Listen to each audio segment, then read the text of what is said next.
যুক্তরাষ্ট্রের সঙ্গে চুক্তিতে সম্মত বাংলাদেশ। বৈদেশিক সহায়তার আওতায় নিরাপত্তা বাহিনীর জন্য যুক্তরাষ্ট্রের অনুদান পেতে চুক্তির যে বাধ্যবাধকতা দিয়েছিল দেশটি। बिस्मिल्लाहिर्रहमानिर्रहीम, अस्सलाम वालेकुम। तो कैसे हैं आप लोग? उम्मीद करता हूँ सब खैरियत से होंगे। मैं हूँ जुनेद अली और आप देख रहे हैं जुनेद अली ऑफिशियल। तो अमेरिका के दबाव में आकर बांग्लादेश अमेरिका के साथ एक दफ़ा फिर फौजी मुआहिदा करने जा रहा है। बांग्लादेश इमदाद कहाँ पे इस्तेमाल कर रहा है और अमेरिका से इमदाद हासिल करने के लिए, फौजी इमदाद हासिल करने के लिए तमाम ममालिक के मुआहदे हैं अमेरिका के साथ। तो बांग्लादेश के लिए भी ये बहुत बड़ा चैलेंज था कि बांग्लादेश के अमेरिका के साथ ताल्लुकात बेहतर हो और बांग्लादेश ताल्लुकात को फिर से बनाने के लिए अमेरिका के साथ नए मुआहदे करने जा रहा है। और इस मुआहदे के ऊपर अब दबाव है अमेरिका की तरफ से बांग्लादेश के ऊपर, और अब इस दफ़ा भी नए मुआहदे किए जा रहे हैं। और 31 दिसंबर जो है वो लास्ट डेट दी गई है बांग्लादेश को, और बांग्लादेश ने यह बताना है कि जो अमेरिका की फ़ौजी इमदाद है वो कहाँ पे इस्तेमाल हुई। और साथ ही साथ ये दबाव अमेरिका की तरफ से उस वक्त में सामने आ रहा है जब बांग्लादेश के ऊपर पाबंदियाँ लगाने की बात हो रही है। बांग्लादेश के साथ साथ चाइना के ऊपर भी पाबंदियाँ लगाई गई और बांग्लादेश को चाइना के साथ दोस्ती के ऊपर यह सज़ा दी जा रही है। तो वीडियो की तरफ बढ़ने से पहले आप दोस्तों से गुजारिश है, अगर आप चैनल पर नए हैं तो चैनल को सब्सक्राइब करें, साथ बड़े बेल आइकन को भी दबाएं ताकि आपको वीडियो का नोटिफिकेशन सबसे पहले मिलता रहे। चलें वीडियो स्टार्ट करते हैं जी। हैवी गो। যুক্তরাষ্ট্রের সঙ্গে চুক্তিতে সম্মত বাংলাদেশ। বৈদেশিক সহায়তার আওতায় নিরাপত্তা বাহিনীর জন্য যুক্তরাষ্ট্রের অনুদান পেতে চুক্তির যে বাধ্যবাধকতা দিয়েছিল দেশটি, তাতে নীতিগতভাবে সম্মত হয়েছে বাংলাদেশ। কূটনৈতিক সূত্র এই তথ্য নিশ্চিত করেছে। 31 ডিসেম্বরের মধ্যে এই চুক্তি করার একটি সময়সীমা দেওয়া আছে। পররাষ্ট্র মন্ত্রণালয়ে এ বিষয়ে মঙ্গলবার একটি আন্তঃমন্ত্রণালয় বৈঠক হচ্ছে। এতে সংশ্লিষ্ট সব মন্ত্রণালয় ও সংস্থাকে আমন্ত্রণও জানিয়েছে। এছাড়া 31 ডিসেম্বরের মধ্যে বাংলাদেশের সামরিক খাতে যুক্তরাষ্ট্র যে অনুদান দিয়েছে তা কোথায় কিভাবে ব্যয় হয়েছে তার তথ্য চায় বাইডেন প্রশাসন। আন্তঃমন্ত্রণালয় বৈঠকে এই বিষয়ে কি মতামত পাঠানো যায় তাও ঠিক করা হচ্ছে।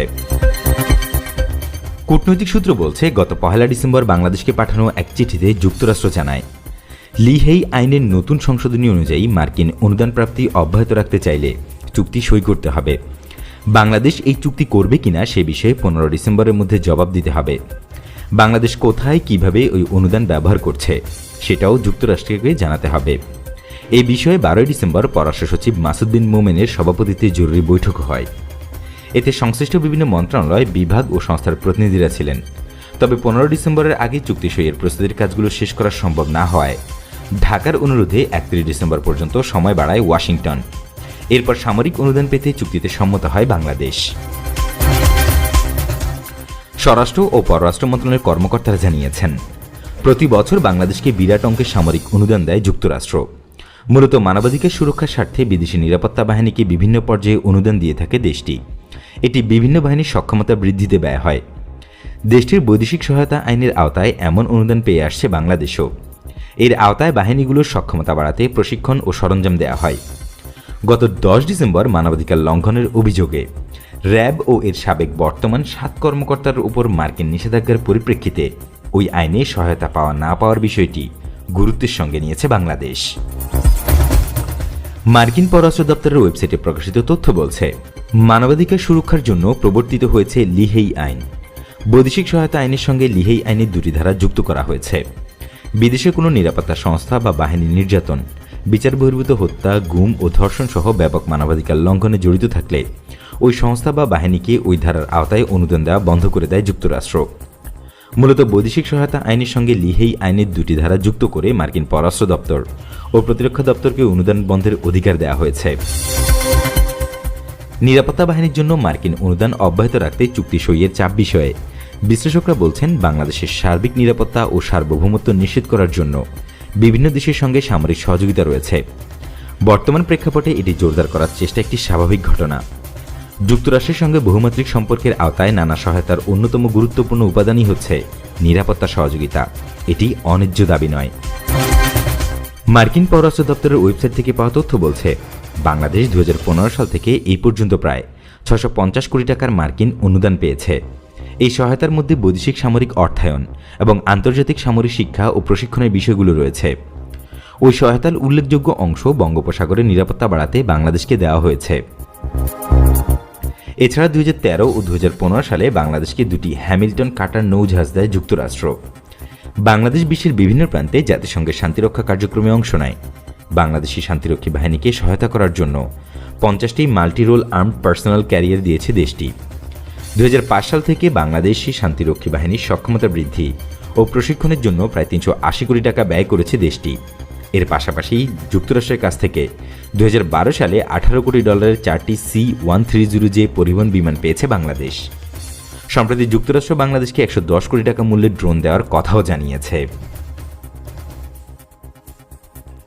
तो जी ये थी वीडियो और आपने देखा कि अमेरिका का काफ़ी ज़्यादा दबाव है। बांग्लादेश एक ऐसी कंट्री है जिसके ताल्लुकात तमाम हमसायों के साथ बेहतरीन है और अमेरिका के साथ भी बांग्लादेश के ताल्लुकात बेहतर है, लेकिन भारत के पीछे लगकर अमेरिका ने बांग्लादेश के ऊपर पाबंदियां लगाने का कुछ आगाज़ किया था, जिसमें ह्यूमन राइट्स के ऊपर पाबंदियां लगाई गई थी। बांग्लादेश में इंसानी हकूक़ की खिलाफ वर्जियाँ की जाती हैं।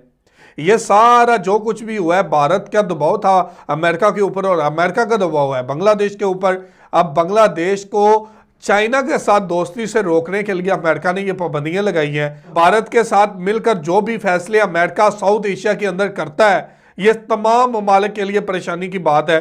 एक सिर्फ भारत के साथ ताल्लुकात बनाने के लिए अमेरिका ने तमाम ममालिक को दबाव में रखा हुआ है, चाहे वो पाकिस्तान हो, अफगानिस्तान हो, साथ ही साथ चीन हो, बांग्लादेश हो, नेपाल हो, तो तमाम कंट्रियों के ऊपर अमेरिका का बहुत ज़्यादा दबाव है। अमेरिका एक सुपर पावर है, उससे टक्कर कोई नहीं ले सकता। बांग्लादेश ने अपनी दोस्ती के साथ दुनिया में अपने बिजनेस को बढ़ाया है, दुनिया में अपनी इकोनॉमी को ऊपर लेकर आए हैं, अपनी पर कैपिटा इनकम को लेकर आए हैं, मैशत को मजबूत बनाया। तो ये सारी चीज़ें शो करती हैं कि बांग्लादेश की आर्मी को मज़ीद मजबूत बनाने के लिए अमेरिका की मदद ज़रूरी है।